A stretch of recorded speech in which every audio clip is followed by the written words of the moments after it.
নমস্কার শ্রোতা বন্ধুরা, গল্পকথা দ্য আনটোল্ডসের তৃতীয় পর্বে আপনাদের সকলকে জানাই স্বাগত। এই উদ্যোগে আমাদের পাশে থাকার জন্য আপনাদের সকলকে অসংখ্য ধন্যবাদ। আজকে আপনাদের জন্য রয়েছে চিলেকোঠার ডায়েরিটার তৃতীয় এবং অন্তিম পর্ব। তাই বেশি দেরি না করে চলুন শুরু করি। প্রতি শনিবার অর্থাৎ আজকের দিন আমাদের গল্প সবার আগে শোনার জন্য ব্যান্ডার্স অডিওস চ্যানেলটিকে সাবস্ক্রাইব করে নেবেন। Happy listening.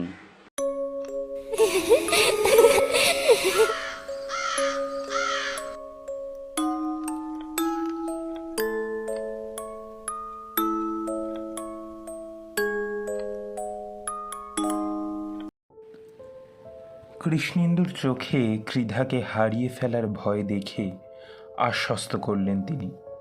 বললেন, দাদাবাবু, নির্ভয়ে আপনি এগিয়ে যান, ঠিক পারবেন। আমার বিশ্বাস আপনি ঠিক পারবেন। বাবার মুখে শুনেছি তার ঠাকুরদা সজল বড়লের সময় এই বাড়ির পূজারী ছিলেন।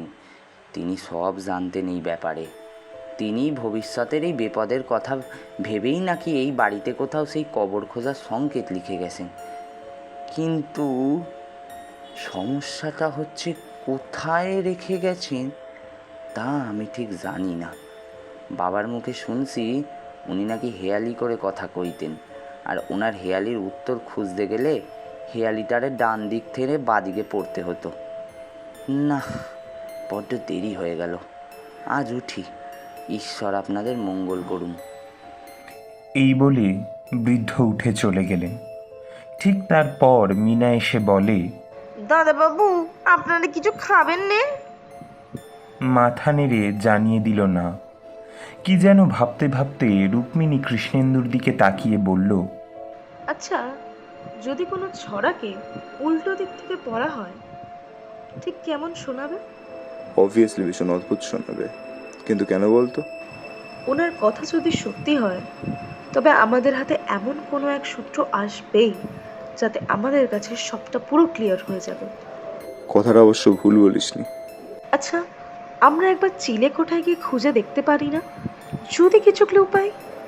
পাবো, চিলেকোঠাতেই পাবো। আমি একটা রক্তমাখা কাগজের টুকরো পেয়েছিলাম চিলেকোঠায়। বেশ তো, তাতে কি লেখা ছিল? সেটাই তো পড়া হয়নি। তখন মিনা ডাকলো নিচ থেকে, আর আমিও চলে গেলাম। তাহলে এখন কাগজটা কোথায়? চিলেকোঠাতেই ফেলে এসেছিলাম, আশা করি ওখানেই থাকবে। তবে আর দেরি কিসের? এক্ষুনি চল। এই বলে ওরা চলে গেল চিলেকোঠায় কাগজটি খুঁজতে।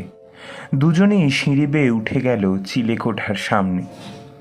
টর্চ হাতে দুজনেই প্রবেশ করে, আর কৃষ্ণেন্দু চলে যায় একটা কোণার দিকে, যেখানে সে আগের দিন কাগজটি ফেলে গেছিল। কিন্তু হতাশার বিষয়, সেখানে কাগজটি আর নেই। কিরে, পেলি? আমি এখানেই ফেলে গেছিলাম, কিন্তু এখন আর এখানে দেখতে পাচ্ছি না। এই বলে পুরো ঘরটা একবার ভালো করে খুঁজে দেখার পরও কাগজটি পাওয়া গেল না দেখে ওরা নিচে নেমে গেল ক্রীধার ঘরে। ক্রীধার জ্ঞান এখনো ফেরেনি। পাশে গিয়ে বসল কৃষ্ণেন্দু। রুক্মিণী ঘরের দরজার সামনে দাঁড়িয়ে কি যেন একটা ভাবছিল। তারপর হঠাৎ রুক্মিণীর চোখ গেল ক্রীধার অসাড় দেহটার দিকে। হঠাৎই বলে উঠল, পেয়েছি। রুক্মিণীর আওয়াজে চমকে গিয়ে নিজের খেয়াল থেকে বেরিয়ে আসে কৃষ্ণেন্দু। কি? আগের দিন তোর দেখা সেই কাগজ আর ওই বৃদ্ধের কথা মতো এতে যা লেখা রয়েছে তা কিছুই মাথায় ঢুকছে না। তাও শোন, পড়ছি। এই বলে রুক্মিণী পড়তে শুরু করলো। খুঁজে পাও তাকে যদি, আছে তোমারই প্রেম তোমার, বুঝে সারা বটের বরাবর, নাক চলে যাও সোজা, তোমায় দেখাবে পথ অট্টহাসি অট্টালিকার, ঘুমায় রাজকন্যা জাতের নিচু নিচে পড়ির। বাঁ দিক থেকে না, ডান দিক থেকে পড়। এবারে বিড়বিড় করে রুক্মিণী যা পড়ল তা কিছুটা এরম। তোমার প্রেম তোমারই আছে যদি তাকে পাও খুঁজে, সোজা চলে যাও নাক বরাবর বটের সারা বুঝে, অট্টালিকার অট্টহাসি পথ দেখাবে তোমায়, পরীর নিচু পরীর নিচে নিচু জাতের রাজকন্যা ঘুমায়। ইয়েস, পেরেছি আমি। কিন্তু এই সংকেতের মানেটা কি? মানে খুব সোজা। এখানে বলা হয়েছে কোনো এক পরীর নিচে নিচু জাতের রাজকন্যা রয়েছে, আর এই বৃদ্ধের মতে চিত্রলেখাও রাজকন্যার মতোই দেখতে ছিলেন। কিন্তু একটা জায়গায় খটকা লাগছে। কিসে? বটের সারা বুঝে মানে কি? দাঁড়া দাঁড়া, ভাবতে দে একটু। এই বলে কাগজটা হাতে নিয়ে ঘর থেকে বেরিয়ে যায় কৃষ্ণেন্দু। রুক্মিণী কিছুক্ষণ ভাবল এতক্ষণ কি হলো, আর তারপর সেও বেরিয়ে এলো ঘর থেকে। কৃষ্ণেন্দুর নাম ডাকতে ডাকতে যখন বসার ঘরে এসে দাঁড়ালো সে, তখন দেখে এখনও কৃষ্ণেন্দু সেই কাগজ হাতে বসে আছে।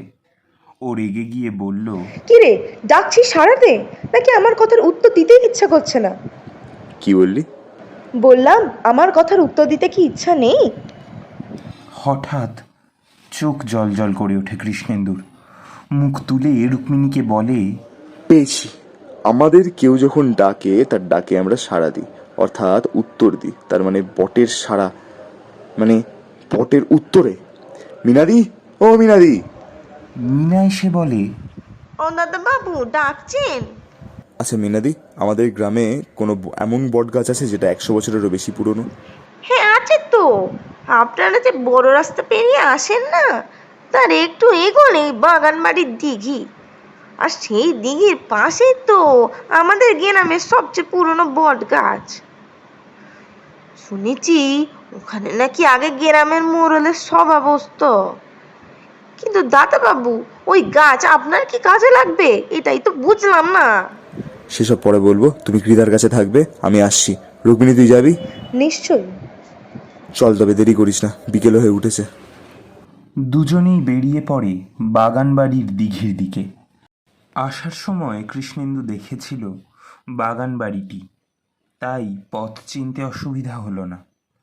মাঠের মাঝখান থেকে পড়ন্ত বিকেলের সূর্যকে তোয়াক্কা না করে দুজনে ছুটে চলেছে। অবশেষে দেখা মেলে সেই বটগাছের। দিঘির পাড়ে সোজা হয়ে দাঁড়িয়ে আছে কালের নিয়মকে অগ্রাহ্য করে। তার থেকে নেমে এসেছে বেশ কিছু বটের ঝুড়ি, তার শাখা প্রশাখায় নাম না জানা পাখির বাসা। দিন শেষে মাথার উপর থেকে উড়ে গিয়ে বাসায় বসবে অনেক পাখি। সময় নষ্ট না করে তারা গিয়ে দাঁড়ায় বটের সামনে। এবার ধাঁধা অনুযায়ী উত্তর দিকে মুখ করে তারা এগোতে থাকে। মাঠের মধ্যে দিয়ে এবার ধীর গতিতে তারা এগিয়ে চলেছে। সূর্য তখন পশ্চিম আকাশে জ্বলজ্বল করছে। লাল রঙের আকাশের দিকে দেখে বোঝা যায়নি কি বিপর্যয় আসছে তাদের দিকে। ঝোপঝাড় পেরিয়ে খানিকটা এগোতেই একটা বড় জংধরা গেট নজরে পড়ল, যার ফলকে লেখা হাসিবাড়ি, স্থাপিত কার্তিক 1329। বুঝতে অসুবিধা হলো না এ বাড়ি আজ থেকে 100 বছর আগের, অর্থাৎ 1922। গেট পেরিয়ে তারা যখন বাড়ির সামনে উপস্থিত হলো, তখন চোখে পড়ে আরও একটি ফলক, যাতে লেখা অট্টহাসি হেসেই দেখো কোন দিকে যাও তুমি। রুক্মিণী বলে, এটা আমি বুঝেছি, দাঁড়া। হা হা হা হা হা হা হা। অট্টহাসি হাসে রুক্মিণী, আর কি যেন অজানা কারণে হাসির শব্দ শুধু পূর্ব দিকে প্রতিফলিত হচ্ছে, যেন যেন এক অদ্ভুত অদৃশ্য দেওয়ালে আওয়াজ লেগে ফিরে যাচ্ছে। রুক্মিণী বলে, চল। বলে পূর্ব দিকে হাঁটতে শুরু করে। খানিকটা হাঁটার পর ঝিঝি পোকার ডাক ও চাঁদের জ্যোৎস্নায় যা দেখা গেল তা একটা বড় পরীর মূর্তি ঝোপের মাঝে বসানো।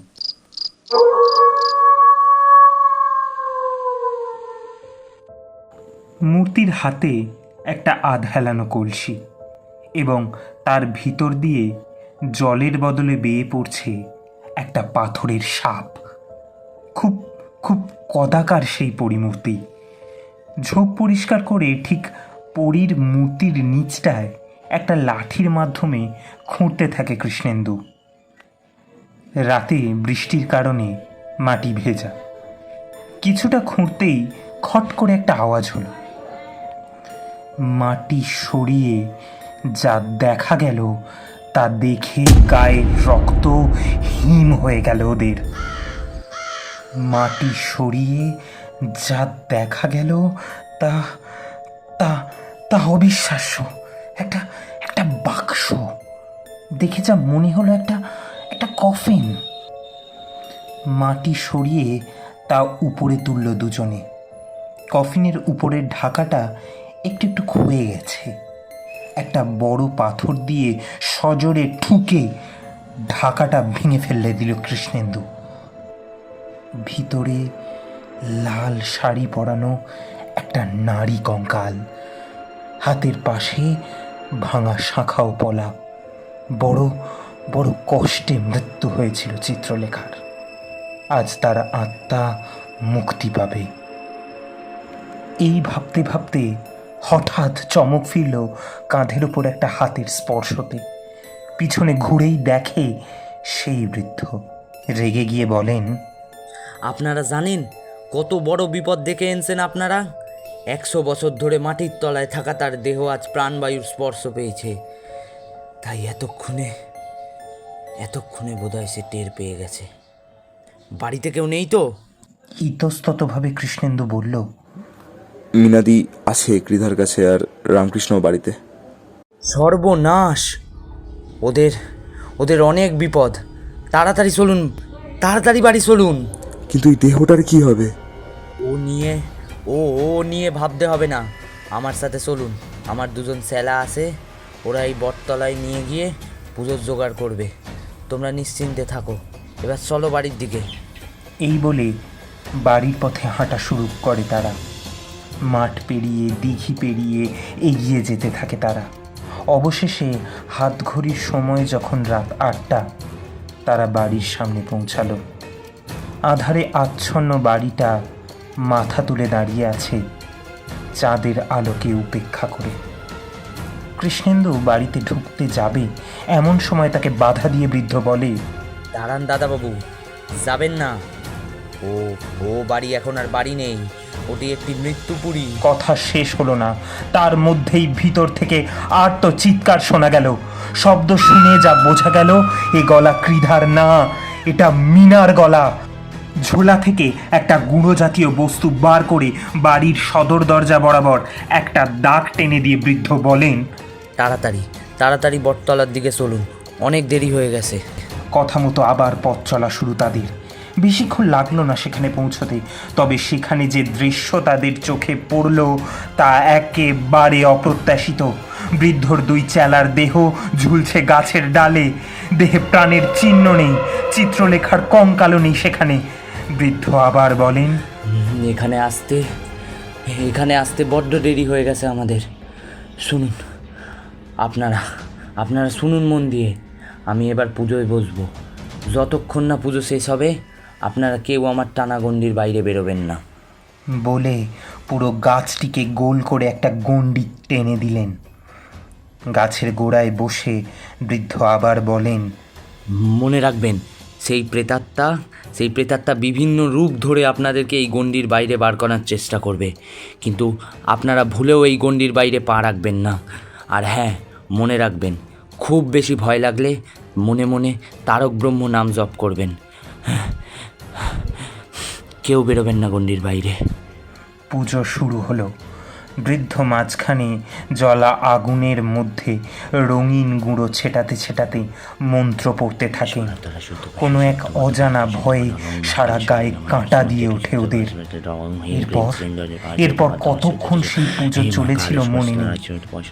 মাঝখানে বসে থাকা বৃদ্ধ তার মন্ত্র পড়া বন্ধ করেন। এমন সময় গাছের ডালে ঝুলে থাকা 2টো মৃতদেহ মাটিতে পড়ে যায় এবং কোথা থেকে এক কালো বিড়াল ধেয়ে এসে মৃতদেহগুলোর পেট থেকে নাড়ি ভুঁড়ি বার করে খেতে থাকে। মুখে লেগে আছে কাঁচা রক্ত। ভক্ষণ শেষে লেজ গুটিয়ে মেয়াও বলে লাফিয়ে গণ্ডির বাইরে বেরিয়ে গেল। এই দেখার পর বৃদ্ধর দিকে চোখ পড়ল দুজনের। গাছে হেলান দিয়ে বসে আছেন বৃদ্ধ, চোখ বিস্ফারিত, নাক কান এবং মুখ থেকে বেরিয়ে আসছে রক্তধারা। বুঝল মানুষটা ওদের বাঁচিয়ে নিজে চলে গেলেন। আর কিছু না ভেবে বাড়ির দিকে এগিয়ে যায় তারা। বাড়ি ফিরে দেখে কৃধার মুখেও রক্ত লেগে, মেঝেতে মিনার মাথা কাটা দেহ। রামকৃষ্ণর ঝুলন্ত দেহ আবিষ্কার করা হলো চিলেকোঠার কড়িকাঠে। ব্যাস, সেই অভিশপ্ত বাড়িতে আর একদিনও না। কৃধাকে নিয়ে কলকাতায় ফেরে কৃষ্ণেন্দু। এইসব কোনো কথা কৃধা জানে না, আর জানবেও না।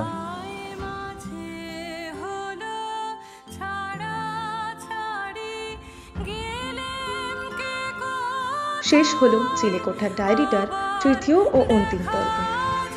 গল্প পাঠে ছিল সায়ন্ত, কৃষ্ণেন্দু চরিত্রে শ্রীমান্ত, কৃধার চরিত্রে শ্রেয়া, রামকৃষ্ণ ও পাগলের ভূমিকায় বিক্রম, রুক্মিণী, মীনা, সজল বড়লের মায়ের ভূমিকায় এবং গল্প পাঠের সূত্রধার আমি অনন্যা। পরের সপ্তাহে আবার একটি নতুন গল্প নিয়ে ফিরে আসবে গল্পকথা। Till then, take care and by.